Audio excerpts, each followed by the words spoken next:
And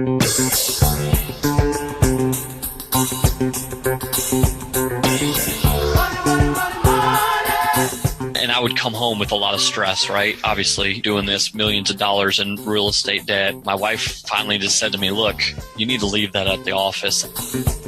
You just have to have that want to learn about people. You know, it's not about money. It's about...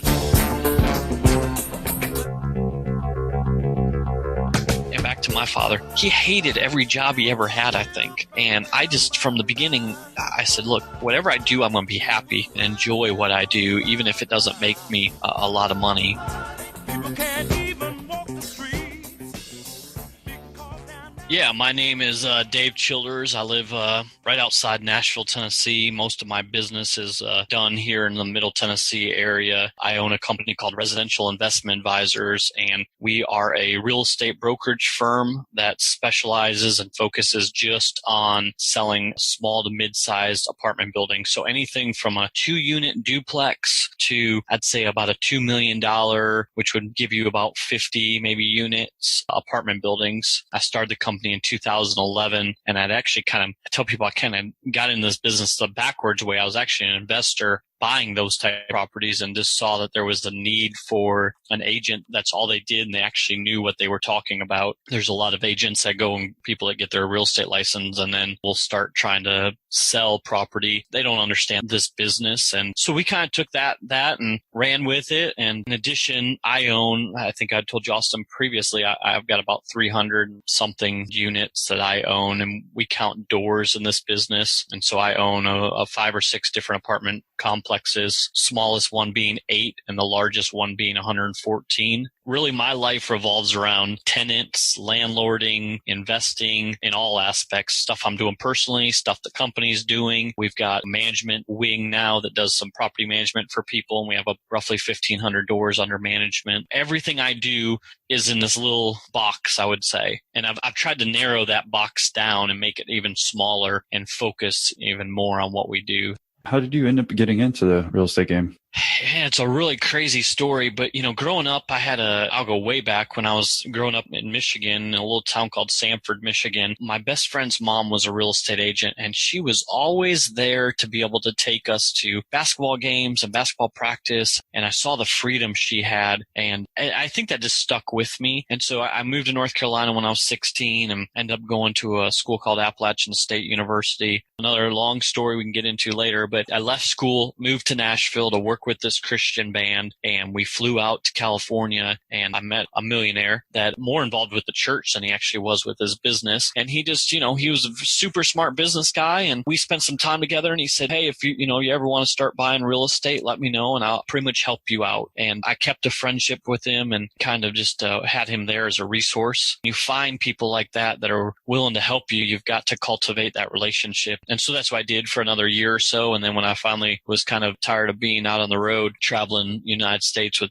different bands, I called him and we started doing some flips and we actually bought our first rental property together. And I think I was 26. So I'm 37 now. So I've been doing this 11 years. Was he in California?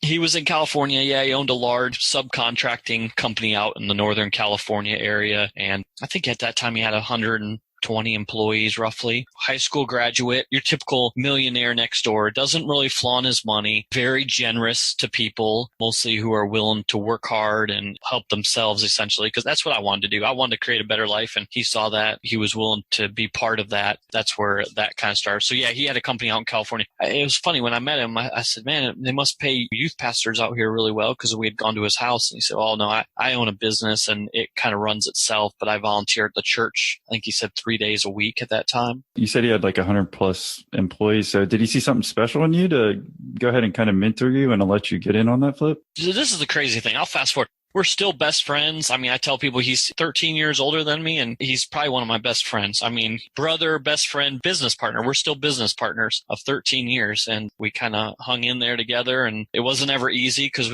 this all started before the crash, and his business obviously suffered being in a home construction business out in California. All of us were hurting, and I think we stuck together and saw it through. Oh, I guess if he saw something special in you, because it sounded like if there's 100 employees that maybe, and you were willing to come back back after you still went back on the road that maybe you did see something? Yeah, I don't know. We got into a good conversation, and that's part of another thing about my story. My wife and I, we moved here. We didn't have, the band was paying me pennies. That's all they could really afford. And my wife and I were about to buy a condo for, I know people are going to listen to all over the United States. We're buying this thing for $55,000, a 1,300 square foot condo. California? No, it was here in Nashville. Okay. And so, it was a great deal, cheap living. So we bought this condo. We started talking about real estate deals, and I think we just clicked. I told him I'd just gotten done reading Rich Dad, Poor Dad, and that was a life changer for me, reading that book. When I was at school, I got 3 years done. I was a finance major, and those were concepts in that book that we had never even talked about in college. I guess you were in Cali, then it sounded like you went back to Nashville, but you're still working with him? Or can you explain that a little bit more, the transition? So the band that I was working with here in Nashville would fly out to California to play shows. Okay. So I only met this guy over a long weekend. I never lived in California. I just kept in communication with him from Nashville here. Okay. He was just giving you advice on real estate. And can you tell us, really, I guess, from the band, it didn't sound like you might have had a lot of money saved up. Did you just jump right into real estate, or how did all that happen? I think if you're going to get into real estate, I know I don't want to just talk about real estate, obviously. But, right. In real estate, the best you can get in, you can start wholesaling deals. You can just, if you can go out there and find deals for people, there are other people that actually have the money to buy those deals. And so I jumped in with both feet after I left the band and quickly had 2 pretty good wholesale deals immediately. And I think I made $20,000 on each of those wholesale deals. So in a matter of 6 weeks, I had made $40,000 doing 2 little real estate deals versus working for a band for 3 years and not making that amount of money. That had to be surprising to you. Did you think you would make that much coming out? I know you said we didn't want to hit on real estate the whole time because it's more about like the entrepreneurial story and stuff. I think, I look back at the band days that I was in, and it taught my wife and I so much about how to live a lifestyle so we could do what we wanted. And I think we lived very frugally. People were like, how did you live on that amount of money you made? And we learned ways to save money, not spend money. And so I think that was like, she had graduated college. I had 3 years done. I think everybody that graduates college thinks, oh, I'm going to go get these jobs, and then we're going to finance a car, and we're going to go buy a house. And we started off with nothing. And so we had to learn to live on pennies. And so I think if I would have finished college and done that typical get out, go work for a pharmaceutical company and get a company car and all that, I wouldn't have been taught these lessons. And so those years, 2 years that we lived and did music thing and traveled, just I think was a really good foundation and started us off right. Because even now, after 12 years of doing real estate, or 11, we still have, I think, some of those same fundamental thoughts in our head of how to live. And why I talk about that is because it gave me the freedom to kind of explore some of these entrepreneurial things that I wanted to do, because I didn't have this big ball and chain of debt, cars, school, houses around my neck. What do you want to talk about as far as you think that's going to be most helpful to our audience? One thing I wrote some notes. I got to the office early. I wrote some notes. I grew up, my dad was a cop. He went back to school, became a pharmaceutical rep, and I was about, I think, 13 or 14. My mom was a waitress. They just weren't entrepreneurial. And so I always, for some reason, in high school, I started working for 2 guys who really laid down a foundation for me. They were entrepreneurs, multimillionaires, and I started seeing how they lived, even though they had a lot of money and a great business. And so mentors has always been a huge thing for me. And it might not be like, I don't know, people think of like a mentor as like this real formal relationship, but it could be even something like that, where you work for two millionaires and you just kind of start seeing how they operate their business, how they live, how they spend their personal money, just how they think. And so throughout my years, I can pinpoint about 7 or 8 guys who have always kind of been there and helped me figure this thing out. And so mentoring, finding somebody, if there's a certain industry that you want to be in, maybe find that group of industry people. Because, we talk about this a lot in real estate, is I'm willing to help anybody that walks in my office and wants to be helped. I have meeting after meeting with people. And so I think there's other people like Jim, the guy in California that we talk about, the millionaire. He was willing to help me because he could see that I wanted to do something. And so I think that's the big thing, is finding a mentor, finding an industry that you want to be in, whatever it is, and kind of latching onto that person. And sitting in college, when I was at Appalachian State, I found a gentleman who worked for a huge nonprofit up there, and I met with him every other week at 6:30 in the morning for about an hour. So for 2 years, I got up as a college student at 6:30 in the morning on a Monday every other week and met with this guy. And again, same thing. I still have a relationship with him after 3 or 4 years 13 or 14 years. And this guy, I mean, you talk about a busy guy. I mean, there was times where he said, hey, I've got to go. I've got to fly up to Washington, D.C. to meet with the president of the United States. And he raises hundreds of millions of dollars. And he was willing to take that time with me. And so I think there's guys out there like that, but you just got to go out there and search them and then let them know that you are going to follow through with a commitment to them and show them that you're kind of committed to learning what they want to teach you and et cetera. No, I think that's really important. Those guys aren't going to come to you if you're sitting at home twiddling your thumbs or you're at a job that you don't like. They're not coming to you. Can you give us maybe a tidbit on, even when you're in App State, or I guess you kind of mentioned that gym in California, the confidence that you had to go ahead and do that and what you did initially to try to reach out to them to make these meetings happen? I think it's just, you just have to have that want to learn about people. It's not about money. It's about enjoying. For instance, back to my father, he hated every job he ever had, I think. And I just, from the beginning, I said, look, whatever I do, I'm going to be happy and enjoy what I do, even if it doesn't make me a lot of money. And I think I've always just had this, I don't know, it may be interest in businesses. And so I ask a lot of questions and maybe I get annoying, but that interest to get to know somebody, when we flew into California and I got in a 15-passenger van with a guy who was 13 years older than me, and he's driving this 15-passenger van from the airport to the church. I'm talking about Jim. I had no idea that he was a millionaire or that he owned this huge company, right? I was just trying to be polite and talk to him and get to know this guy. I had no alternative motives. It was just, I wanted to get to know him and hear about his story. And I think that's the, in this business, in the real estate business, I get inquiries about properties, and I've learned a lot just because you never know who's on the other side of that email. And it could be, I was talking to a guy the other day on a Friday afternoon. He called me real late, and I got to be careful what I say, but come to find out his wife is like super famous, and he kind of messed with me for a few minutes, just not telling me who he really was. And so we probably talked for an hour, and then I finally Googled his name, and I was like, oh man, I know who you are, and I know who your wife is. And I was on the phone with him, so I'm sitting there Googling him in Wikipedia, and I was like, oh, tell so-and-so, your wife by name. He hadn't told me her name. I said, tell your wife I said hello or something like that. And he started laughing. I said, well, I just Wikipedia'd. I had no idea who you were. So that's an interesting perspective of where I am with my business with Residential Investment Advisors is we help clients invest in real estate. And so a lot of my clients are high net worth, a lot of owners of businesses, millionaires, the blue collar millionaires that kind of say, man, I don't know about the stock market and mutual funds. I'd rather have rental real estate that I can touch and feel. And a lot of them come to me with never owning a rental property and say, hey, how do I start? And so what I try to do is give them all the resources to be successful. So whether it be they need an insurance guy that does this kind of insurance on rental properties or need a good property management company or whatever, I tell them constantly, look, if you're successful buying and selling this real estate and owning it, you're going to make me successful because you're going to buy more and sell more, and I'm going to make more money. So I have a vested interest in seeing you do well. So I try to mentor them and help them and guide them through the steps of being a successful investor. And how did you get to that point? Do you want to walk us through that timeline? When I met Jim, we bought a couple of duplexes and 2-unit houses that had renters in them. I didn't know anything. I didn't know how to sign a lease, where to find a lease, anything. And I kind of think back, if I would have had somebody helping me at the start and giving me some of these resources, how many less mistakes I would have made. And so I'm trying to help people obviously make limited amount of mistakes like I had when I started. And I was able to work through them, but I probably could have gotten maybe moved up the ladder in the rental property business a little bit faster if I wouldn't have made some of the mistakes we made.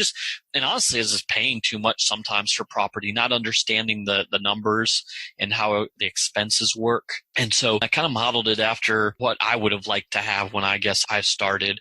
I think that's a good point is you think you go into a business and this is how it's going to look a certain way, and you kind of think you figured it out, but it evolves over time and it takes different shapes. And maybe when I thought it was going to go in direction and I was going to do a certain thing, it's kind of taken off maybe a 90-degree turn. And then you see that it's a little thing I think I've seen on Facebook, right? And also like what people think success is. And it's a straight line, right? Up at a 45-degree angle, and what real success is. And it's like these twists and turns and ups and downs and circle around. And that's what it really is. You have good days, you have bad days, you have good months, you have bad months, and you just try to keep pushing forward. And I think that's what we've done with residential investment advisors, is just seeing what works for people, what doesn't, and how to make the business better to accommodate our clients ultimately. During this time, can you tell us where you are now as far as how many properties you own and I guess the amount of doors and et cetera? Yeah, so it's roughly, I think a little over 300. I lose count some days, but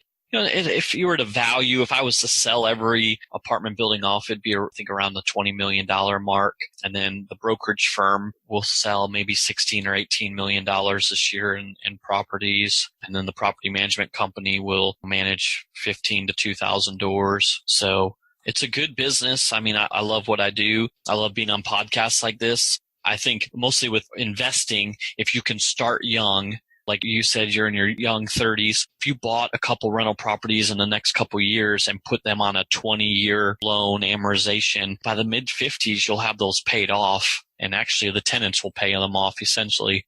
And so I love getting in with people. Time can be your greatest friend, if you're young, because you get these starting to pay off. And if you buy 10 houses that each make $1,000 a month, which can be done here in Nashville, you get those paid off in 20 years and you're looking at a $120,000 a year income by the time you're 50. That's all passive. Well, during this growing phase, is there any ever times that you didn't think that you were going to make it or that you had issues? Jim and I, a couple years into it, we went and bought a 114 unit complex.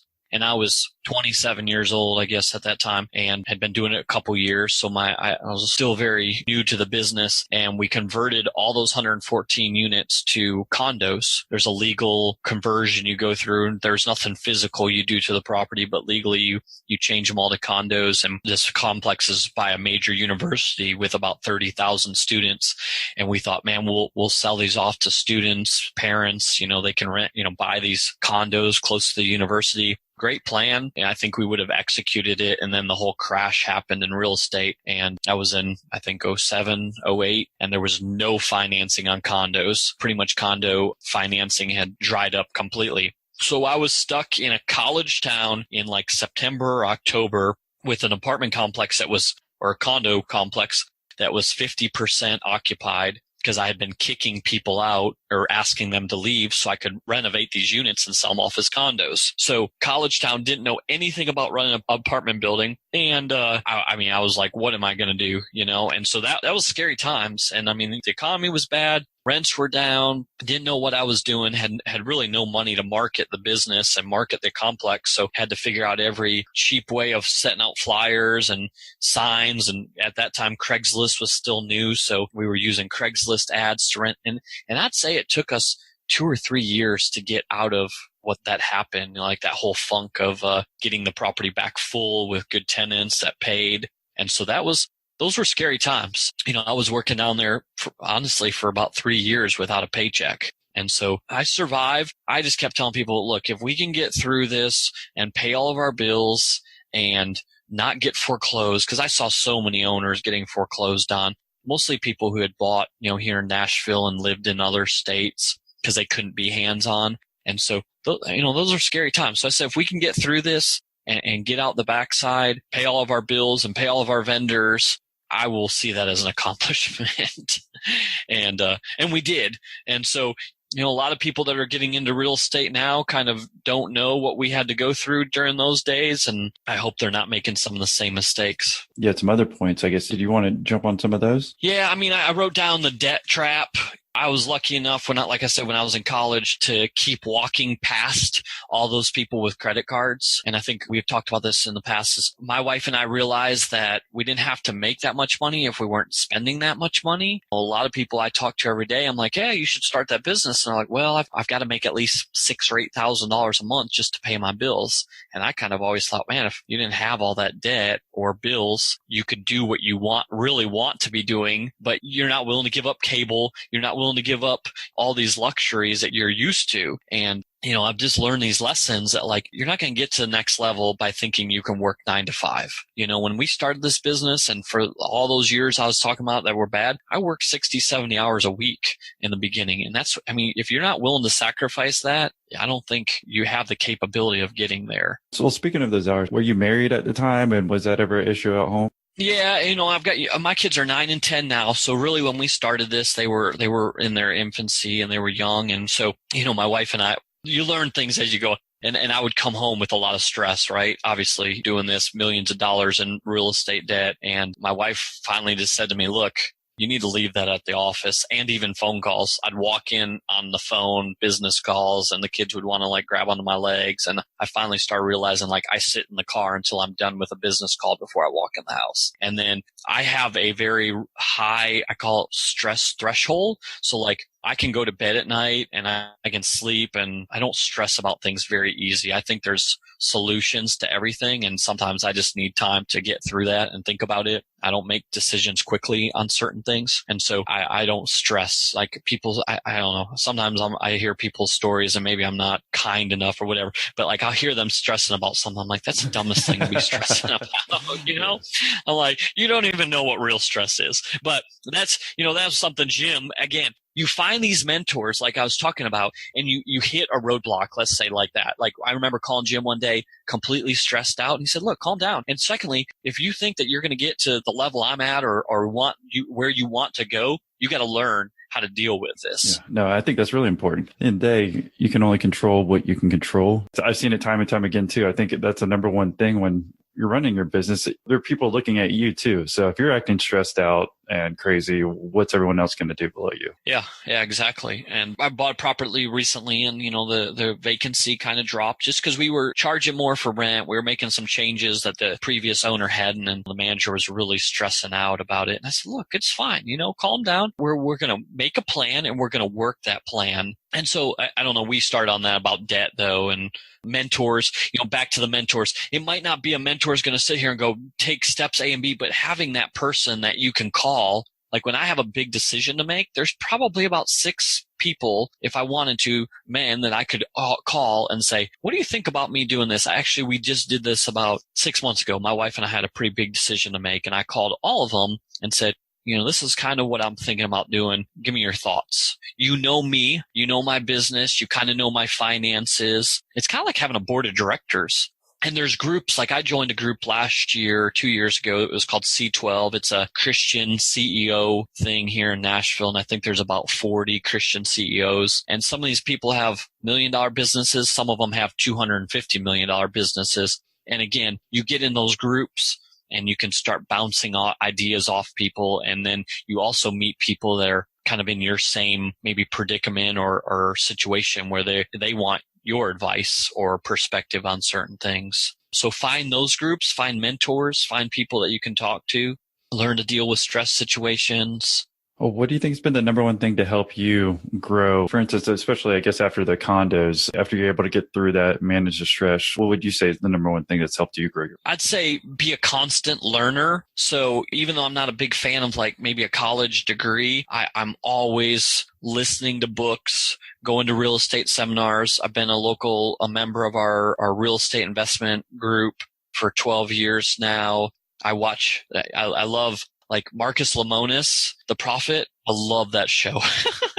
I just love learning. So I'd say keep learning, keep honing your craft, find something that you enjoy, that you're good at, and just keep working towards that and learning. For me right now, I know a lot about real estate. I'm trying to become a better business person, a better employer, a better agent for these people. So I think I understand, for the most part, a lot of the real estate aspect. But again, I'm trying to listen to books and learn just about being a better boss and things like how to grow my business without being, I'm at the point now where I'm trying to figure out how not to spend 70 hours a week, right? Because you get to this point, like for me, I did everything for years and years. I did 60 transactions in 1 year all by myself. No assistant, no co-agent, nothing, just in a little 10 by 10 office with a computer, a cell phone, and a printer. And I did 60 transactions, which if you're not in real estate, that's a lot. And then in the meantime, on my part-time job was managing 150 units that I own.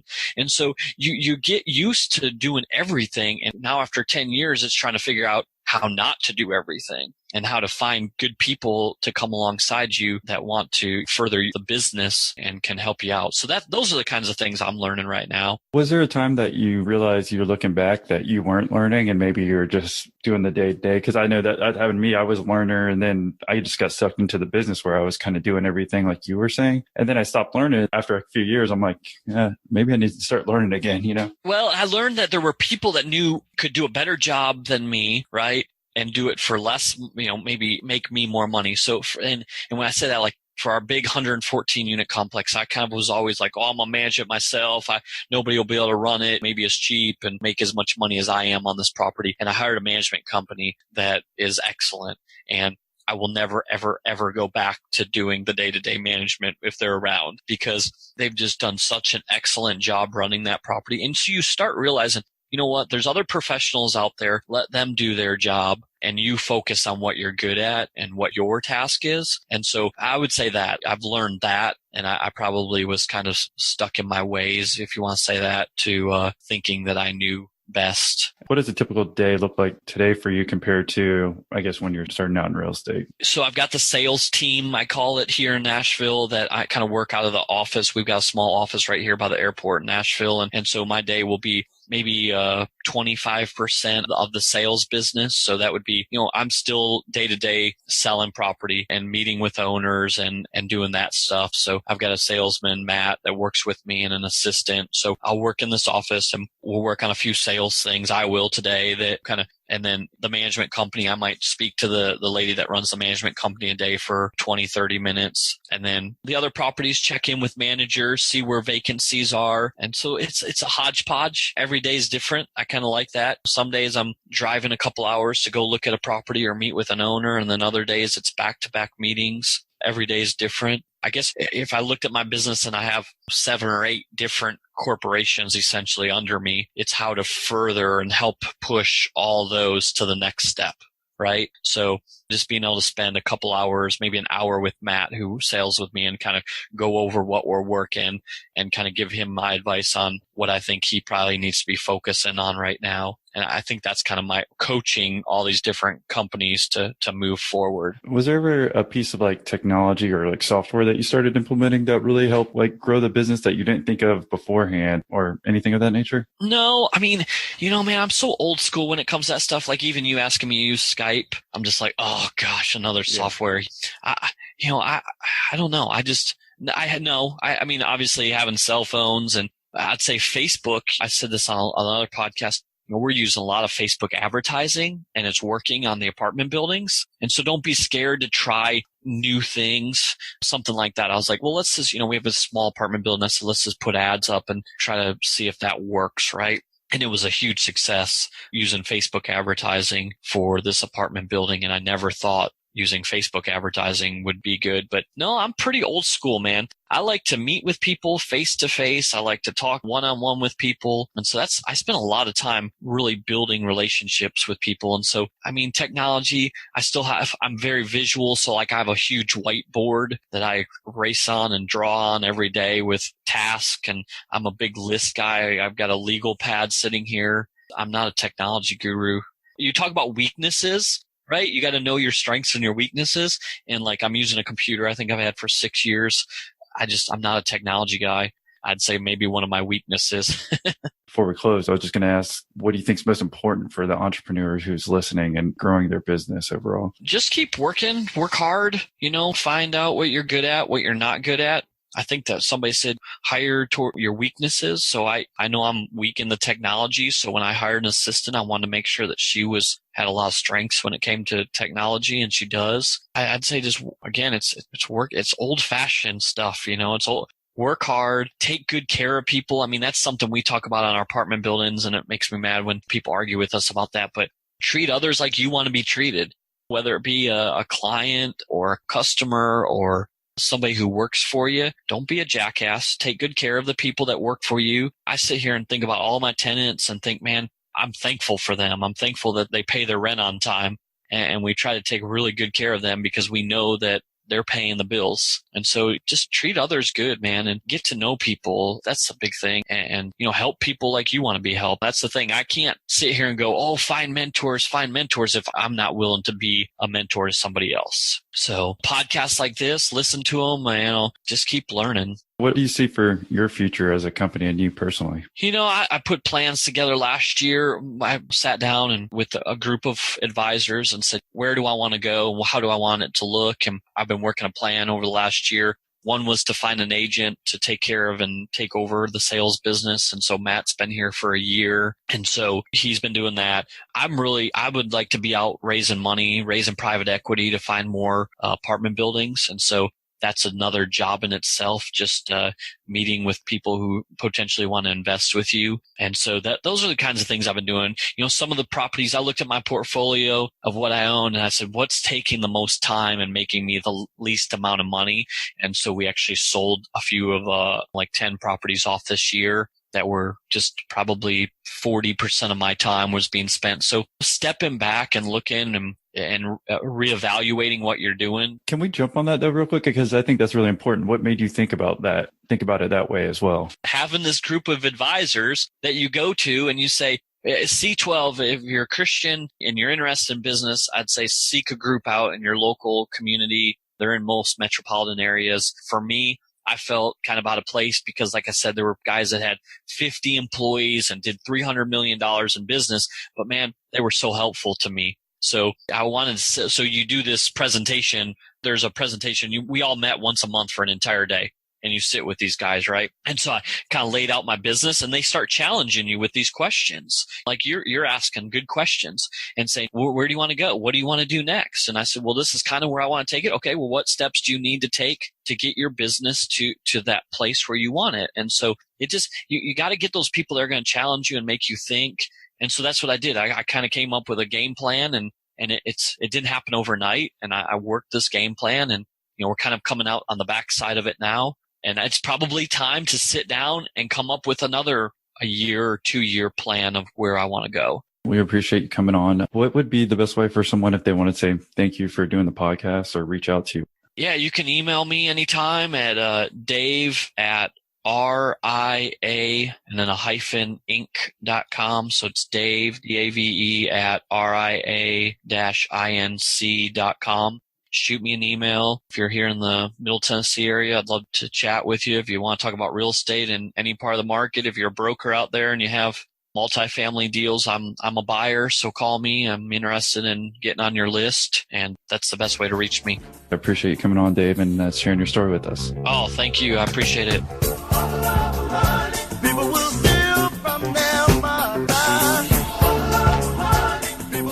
YOLO and hola. Thank you for tuning in to this episode. If you enjoyed it and want to show us a little support, then we would love for you to leave us a 5-star review. It helps other potential listeners enjoy this fabulous show just like you. And it'll take less than 69 seconds to do it, I promise. And if you're looking for more episodes that are dealing with the real estate industry, then try out episode 15 with Jillian Hellman, or episode 21 with Bill Lyons, or upcoming episode 30 with Steve Wang. Thanks again for tuning in, and we'll catch you next episode.